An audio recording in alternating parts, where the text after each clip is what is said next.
Hello बच्चों, ये Madhuban book का चैप्टर है सूरदास के पद जो सूरदास जी ने लिखे हैं। और ये हम इसके प्रश्न उत्तर यहाँ पे देखेंगे एक एक करके और उनको समझेंगे। तो आइए देखते हैं। पहला प्रश्न है, कृष्णा माता से किस बात की ज़िद कर रहे हैं? तो यहाँ पे है, कृष्ण माता से गाय चराने जाने के लिए ज़िद कर रहे हैं। नेक्स्ट है, कृष्ण किसके लिए माँ की सौगंध खाते हैं? तो कृष्ण किसके लिए माँ की सौगंध खाते हैं? इसका उत्तर है, कृष्ण अपनी माँ से धूप ना लगने तथा भूखा ना रहने की सौगंध खाते हैं। सौगंध खाना मतलब कसम खाना कि ऐसा नहीं होगा। क्या नहीं होगा? कि मुझे धूप भी नहीं लगेगी और मुझे भूख भी नहीं लगेगी। इस चीज़ की वो सौगंध खाते हैं। नेक्स्ट है, थर्ड क्वेश्चन है, कृष्ण ग्वालिन के घर में कैसे घुसे? कृष्ण ग्वालिन के घर में कैसे घुसे? तो इसका उत्तर है, दोपहर के समय घर को सूना देखकर दरवाज़ा खोलकर कृष्ण ग्वालिन के घर में घुस गए। क्वेश्चन है, गोपियों ने कृष्ण की क्या शिकायत की? तो इसका उत्तर है, गोपियों ने शिकायत की कि कृष्ण हर दिन उनके घर आकर अपने दोस्तों के साथ गोरस की चोरी करते थे। फिफ्थ क्वेश्चन है, कृष्ण माखन तक कैसे पहुँचे? तो इसका उत्तर है, कृष्ण ओखली पर चढ़कर सींकों से माखन निकालते थे। नेक्स्ट प्रश्न देखेंगे। सिक्स्थ प्रश्न है यहाँ पे। प्रश्न है, माँ कृष्ण को वन में ना भेजने का क्या कारण बताती है? इसका उत्तर है, कृष्ण छोटा बालक है, उसका शरीर बहुत कोमल है। पूरा दिन जंगल में घूमते रहने तथा धूप झेलने से उसका शरीर थक जाएगा। खाना ठीक समय पर ना खा पाएगा। आते आते संध्या हो जाएगी। इन कारणों से माँ कृष्ण को वन में भेजना नहीं चाहती है। तो यहाँ पे कई कारण हैं जिनकी वजह से माँ नहीं चाहती कि जो कृष्ण है वो वहाँ पे गाय चराने जंगल में जाए। सातवां प्रश्न है, कृष्ण माँ का कहना क्यों नहीं मानते? तो माँ तो चाह रही कि कृष्ण जंगल में ना जाए, लेकिन कृष्ण क्या है, अपनी माँ का कहना नहीं मान रहे। तो क्यों नहीं मान रहे? इसका उत्तर है, कृष्ण को जंगल में घूमना पसंद है। वह जंगल के फलों को अपने हाथों से तोड़कर खाना चाहते हैं तथा गायों के साथ घूमना चाहते हैं, अर्थात वह प्रकृति की सुंदरता का आस्वादन करना चाहते हैं। इसीलिए कृष्ण माँ का कहना नहीं मानते। नेक्स्ट प्रश्न देखेंगे हम, कृष्ण गाय चराने वन में क्यों जाना चाहते हैं? तो इसका उत्तर है, कृष्ण गायों को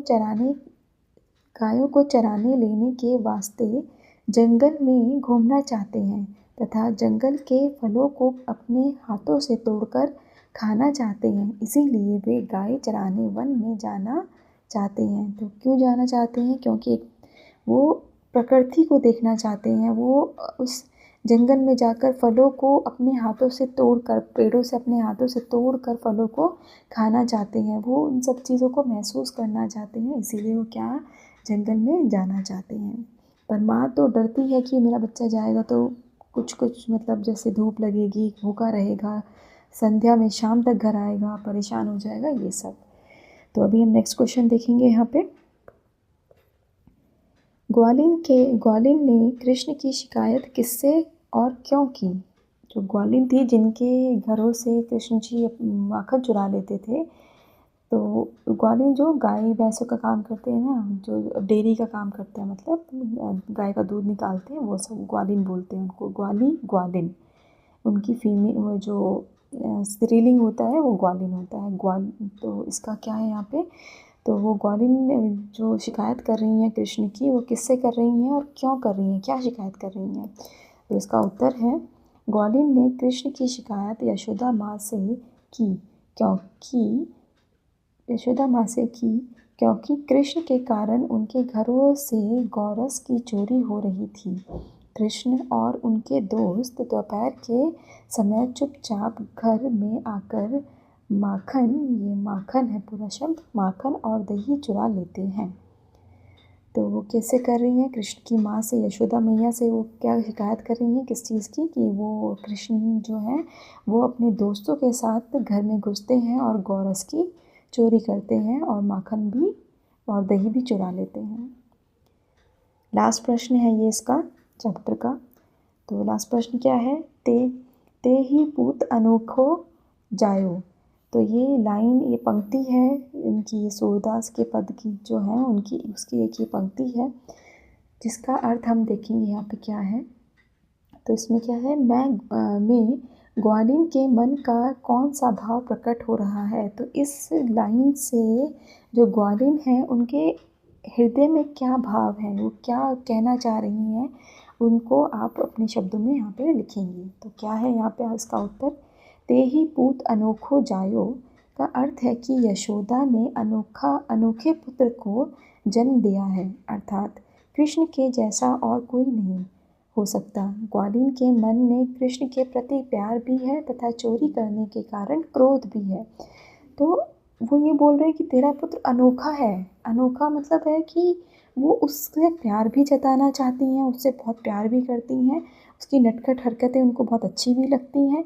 लेकिन जो वो चोरी करता है, जो उनका जो ग्वालिन है, उनके घर में जो नुकसान होता है, उस नुकसान का जो अगर वो सोचती हैं तो उससे उनको क्रोध भी आता है। तो ये दोनों मिक्स वाली फीलिंग हो रही है कि वो प्यार भी कर रही हैं उससे और वो उससे क्रोध भी कर रही हैं। इसीलिए वो क्या बोल रही है यशोदा मैया को, जो तेरा पुत्र है वो क्या है? अनोखा है, तूने अनोखा ही पुत्र जन्मा है। आई होप आपको ये समझ में आया होगा इस प्रश्न उत्तर, आपको याद करने में ईजी रहेगा। और आपको कोई भी डाउट है तो आप मुझे कमेंट कर सकते हैं। और अगर आपको मेरी ये वीडियो अच्छी लगी है तो प्लीज़ इसे लाइक करें, मेरे चैनल को सब्सक्राइब करें और ऐसे ही बने रहें मेरे साथ। Thank you.